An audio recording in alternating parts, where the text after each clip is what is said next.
Hey everyone, Peter Zeihan here, coming to you from the foot of the St. Mary's Glacier in Colorado. Today we're going to talk about Indian semiconductors and tech in general. In the last week, well, it might be 2 weeks by the time you see this, Foxconn, the big semiconductor company, pulled out of a joint venture with Vedanta in the state of Gujarat, which is Modi's home state, Modi being the Prime Minister of India. Modi has put up $10 billion, the Indian government, I guess, has put up $10 billion.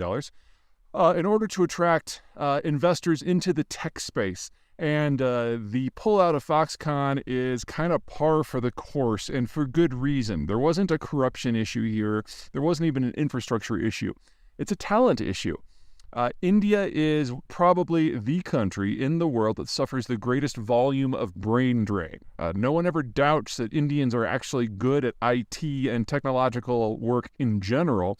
The question is whether it's the Indians that are in India that are good at it.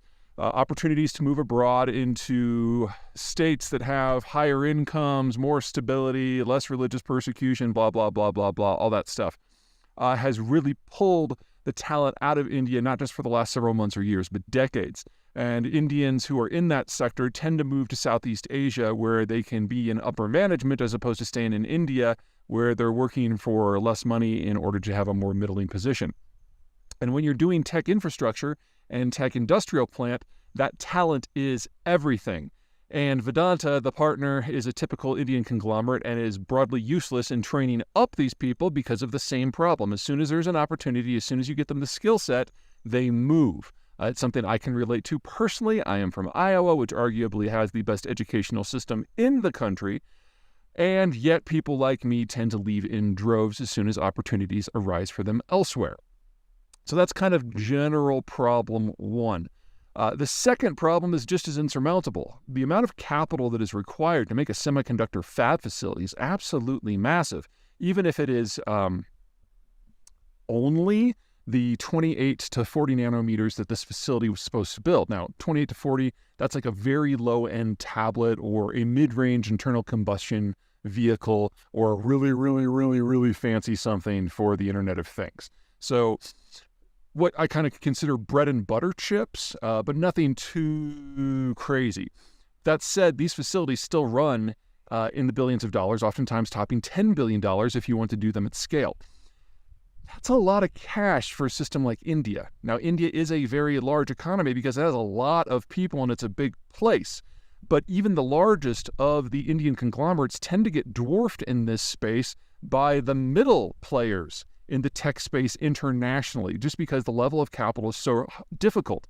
The effort, the skill set, the labor force, the command of details that it takes to do something like this requires a massive organization and a metric shit ton of capital. And that is just not something that the Indians are very good at. Now, does this mean that I think that the whole idea of shining India is a farce? Yes, but let me explain that. So before all you Hindu nationalists writing about what a hateful person I am, I think India's future is golden. India is the first stop out of the Persian Gulf. They're never going to have an energy crisis. Companies like Reliance Industries have shown that India can dominate heavy and mid-industry. Whether it's chemicals or agriculture or industrial materials, India is an excellent place to get stuff done. It's got a multifaceted labor force that's going to make it dominant in manufacturing, especially as the Chinese have more and more problems. They showed with COVID that they could develop their own vaccine that works, unlike the Chinese one, which is utter crap. India has a very bright future. It never globalized under the American-led order, so as globalization breaks down, India is going to broadly be fine. But India is going to do things for India, by India, in Indian ways, and that's a negative as much as it is a positive. Capital flight will continue to be an issue. Technological acumen will continue to be a problem in the workforce.